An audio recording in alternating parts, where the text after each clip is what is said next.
یہ حدیث زبان زد عام ہے کہ ایک دفعہ صحابہ کرام رضوان اللہ علیہم اجمعین میدان جہاد سے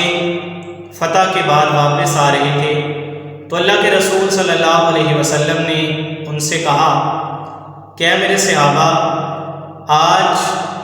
تم جہاد اصغر سے جہاد اکبر کی طرف آئے۔ ہماری عوام کے اندر اور کچھ علماء کے اندر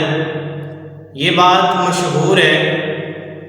کہ جہاد اکبر اپنے نفس کے خلاف جہاد کرنا ہے، حالانکہ یہ حقیقی بات نہیں، اور جو روایت پیش کی جاتی ہے اس کی صحت اور اس کے سٹیٹس کو بھی دیکھا نہیں جاتا، وہ ایک من گھڑت موضوع اور خود ساختہ روایت ہے، یعنی ہمارے پیارے پیغمبر جناب محمد الرسول اللہ صلی اللہ علیہ وآلہ وسلم کا فرمان نہیں ہے۔ جہاد اکبر اصل کے اندر ہے ہی میدان جنگ کے اندر جا کے دشمن کا مقابلہ کرنا ہے۔ اگر جہاد اکبر خواہش نفس کے خلاف ہوتا تو قرآن کے اندر اللہ رب العالمین یہ نہ کہتے ان اللہ یحب الذین یقاتلون فی سبیلہ صفا کأنہم بنیان مرصوص، بے شک اللہ تعالیٰ ان لوگوں سے محبت کرتا، پیار کرتا ہے جو اس کے راستے میں سیسا پلائی ہوئی دیوار بن کے کھڑے ہو جاتے ہیں، ڈٹ جاتے ہیں۔ اس کے بعد نبی کریم صلی اللہ علیہ وسلم نے فرمایا ان الجنۃ تحت ظلال السیوف، بے شک جنت تلواروں کے سائے میں ہے۔ بخاری شریف کے اندر 11 مرتبہ نبی کریم صلی اللہ علیہ وآلہ وسلم نے یہ خواہش ظاہر کی کہ اے اللہ، میرا دل کرتا ہے کہ میں تیرے راستے میں شہید ہو جاؤں، تو مجھے زندگی دے، میں اپنی جان پھر تیرے لیے قربان کر دوں، تو مجھے پھر زندگی دے، میں پھر اپنی جان تیرے لیے قربان کر دوں، تو مجھے پھر زندگی دے، میں پھر تیرے لیے اپنی جان قربان کر دوں۔ 11 مرتبہ نبی کریم صلی اللہ علیہ وسلم نے یہ جملہ اپنی زبان مبارک سے ارشاد فرمایا، اور یہ جملہ، یہ احادیث جو آپ کو میں نے بتائی اور قرآن مجید کی آیت، یہ تمام کی تمام اس بات کی دلیل ہے